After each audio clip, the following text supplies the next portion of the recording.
ৰাজ্যৰ চৌদিশে ৰঙৰ উৎসৱ হোলীৰ ব্যাপক উৎসাহ উদ্দীপনা।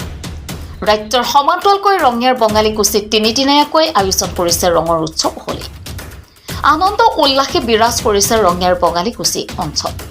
সমগ্ৰ দেশৰ লগতে ৰঙিয়া বঙালী কুচিতো আনন্দ উল্লাসৰ মাজেৰে তিনিদিনীয়াকৈ অনুষ্ঠিত হৈছে শ্ৰীকৃষ্ণৰ হোলী উৎসৱ। কেইবাখনো গাঁৱৰ ৰাইজে মিলি উদযাপন কৰে এই হোলী উৎসৱ। বৃহস্পতিবাৰে বিভিন্ন সাংস্কৃতিক অনুষ্ঠানৰ পিছতে আজি পূৰ্ণিমাৰ যোগ পূজা অনুষ্ঠিত হয়। ইফালে হোলী গীতেৰে মুখৰিত হৈ সকলোৱে ৰঙৰ উৎসৱ হোলী খেলৰ নান্দনিক দৃশ্যই আপলোড কৰি তুলিছে। ৰঙিয়াৰ পৰা সৰুখানৰ ৰিপৰ্ট, টাইমছ অসম 24।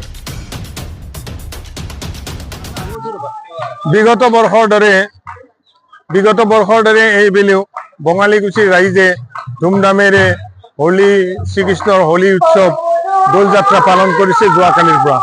যোৱাকালি আমাৰ বৰ্ণাঢ্য সাংস্কৃতিক কাৰ্যসূচীৰে দোল মহোৎসৱ আৰম্ভ হৈছে আৰু আজি ৰাতিপুৱাৰে পৰা পূৰ্ণিমাৰ আজি পূজা আৰম্ভ হৈছে। ৰাতিপুৱাৰে পৰা ভক্তৰ লানি নিচিগা হোতেৰে আমাৰ এই পূজা আৰম্ভ হৈছে আৰু দুপৰীয়া আমাৰ ছোৱালী নাম হৈ আছে। ৰাতি সাংস্কৃতিক অনুষ্ঠান আছে। এই সাংস্কৃতিক অনুষ্ঠানত অসমৰ কেইবাটাও সাংস্কৃতিক গায়কে অংশগ্ৰহণ কৰিব। ইয়াৰ ভিতৰত আকাশ প্ৰীতম, কুমাৰ তপন, জিয়ানা কৌশিক আদি শিল্পীয়ে আমাৰ ইয়াতে সুন্দৰ গান বাজনা প্ৰদৰ্শন কৰিব। তাৰোপৰি অহাকাইলৈ সমূহীয়াভাৱে আমাৰ গোটেই গাঁৱৰ ৰাইজৰ জীয়াৰী বোৱাৰী লগ হৈ আহি ইয়াতে হোলী খেলিব।